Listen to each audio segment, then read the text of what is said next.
Religion പഠിക്കാൻ ഏറ്റവും best way എന്താണ്? ഞാൻ വ്യക്തമായി പറഞ്ഞുതരാം. റിലീജിയൻ പഠിക്കാൻ ഏറ്റവും ബെസ്റ്റ് വേ എന്താണെന്ന് വെച്ചാൽ സെൽഫ് ലേണിംഗ് ആണ്. സ്വയമായിട്ട് പഠിക്കലാണ് റിലീജിയൻ പഠിക്കാൻ ഏറ്റവും ബെസ്റ്റ് വേ. കാരണം ഇവിടെ ആ സുഹൃത്ത് പറയുന്നത് ഇസ്ലാമിനെ ഖുർആനും ഹദീസും വെച്ച് ഒരാൾ സ്വന്തമായി പഠിച്ചാൽ മതി എന്നാണ്.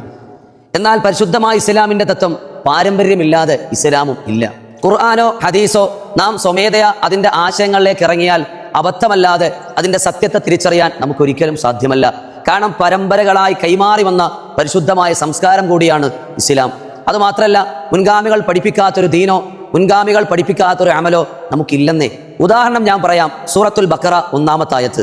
അതിനെ അലമ, ഇലിമു, ഉലുമു എന്നൊക്കെ നമുക്ക് വായിക്കാം. കാരണം യഥാർത്ഥ ഒരു ഗുരുവിൽ നിന്ന് കേട്ടു പഠിക്കാത്ത ഒരാൾക്ക് എന്താ വായിക്കാൻ പറ്റാത്തത്? എന്നാൽ എങ്ങനെയാണ് അതിനെ ഓതേണ്ടത്? അലിഫ് ലാം മീം. എങ്ങനെ താങ്കൾ അത് ഓതാൻ പഠിച്ചു? എങ്ങനെയാണ് ഖുർആൻ നോക്കിയാൽ ഇങ്ങനെയാണ് ഓതേണ്ടതെന്ന് താങ്കൾക്ക് മനസ്സിലായി? ഇനി പരിശുദ്ധമായ ഖുർആന്റെ ഹൃദയം എന്നറിയപ്പെടുന്ന സൂറത്ത് യാസീൻ. യാസീൻ ഇവിടെ ഇത്ര നീട്ടണം, ഈ രൂപത്തിലാണ് ഓതേണ്ടത്.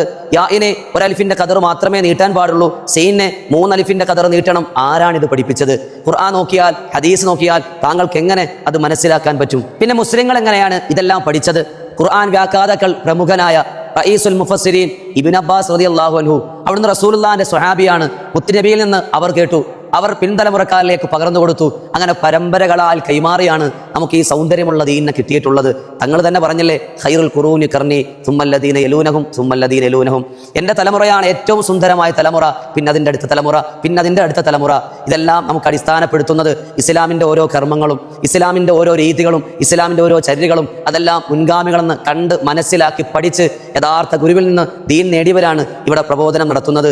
സ്വഹാബാക്കൾ ആരും റസൂലുള്ളാഹിൽ നിന്ന് പഠിക്കാതെയല്ല പ്രചരണം നടത്തിയത്. റസൂലുള്ളാഹിന്റെ ശിഷ്യന്മാരാണ് സ്വഹാബികൾ അധികവും. അവരാണ് ഇവിടെ ദീൻ കൊണ്ടുവന്നത്. മാതൃകയും അങ്ങനെ തന്നെയാണ്. അറബി ഭാഷയ്ക്ക് ഒരുപാട് പ്രത്യേകതകളുണ്ട്. ലറബ എന്നൊരു വാക്കിന് ഏകദേശം 21-ലേറെ അർത്ഥങ്ങളുണ്ട്. ഖുർആനിൽ ലറബ എന്നൊരു വാക്ക് വന്നാൽ എങ്ങനെയാണ് താങ്കൾ അതിനർത്ഥം വെക്കുക? അപ്പോൾ മഹത്തുക്കൾ എങ്ങനെയാണ് അതിനർത്ഥം വെച്ചത്? അവർ സന്ദർഭങ്ങളും സാഹചര്യങ്ങളും മനസ്സിലാക്കി വ്യക്തമായി അതിനെ പഠിച്ചതിന് ശേഷമാണ് ഈ ലോകത്തോട് അവർ അതിൻ്റെ ആശയത്തെ പറഞ്ഞു കൊടുത്തത്. അപ്പോൾ അതുകൊണ്ട് സന്ദർഭങ്ങളില്ലാതെ സാഹചര്യങ്ങൾ മനസ്സിലാക്കാതെ എങ്ങനെയാണ് ഖുർആൻ നാം ലോകത്തിലേക്ക് എത്തിക്കുക? അതുകൊണ്ട് ഒരിക്കലും സ്വന്തമായി ഖുർആനെയോ അല്ലെങ്കിൽ ഹദീസിനെയോ മനസ്സിലാക്കാനോ പഠിക്കാനോ പകർത്താനോ കഴിയുന്നതല്ല. എൻ്റെ ഈ ശബ്ദം ശ്രവിക്കും നിങ്ങൾ പലരും ഇന്ന് നിസ്കരിച്ചവരാണ്. നിസ്കാരത്തിൻ്റെ 14 ഫർള്, നോമ്പിൻ്റെ, ഹജ്ജിൻ്റെ മറ്റു കർമ്മങ്ങൾ, ഇതെല്ലാം എങ്ങനെയാണ് താങ്കൾ ഇങ്ങനെയാണ് ചെയ്യേണ്ടതെന്ന് മനസ്സിലാക്കിയത്? ഈ 14 ഫർള് താങ്കൾക്ക് ആർക്കെങ്കിലും ഖുർആനിൽ കാണിക്കാൻ പറ്റുമോ? മറ്റ് ഇസ്ലാമിൻ്റെ രീതികൾ പൂർണ്ണമായിട്ടും ഖുർആനോ ഹദീസോ കൊണ്ട് താങ്കൾക്ക് തെളിയിക്കാൻ പറ്റുമോ? അപ്പോൾ എങ്ങനെയാണ് ഇതിലേക്ക് നമുക്ക് വന്നത്? മുൻഗാമികളായ ഇമാമിങ്ങൾ കൃത്യമായി നമുക്ക് രേഖപ്പെടുത്തി തന്നു, ഇതിങ്ങനെയാണ്, ഇതിൻ്റെ രീതി ഇങ്ങനെയാണ്.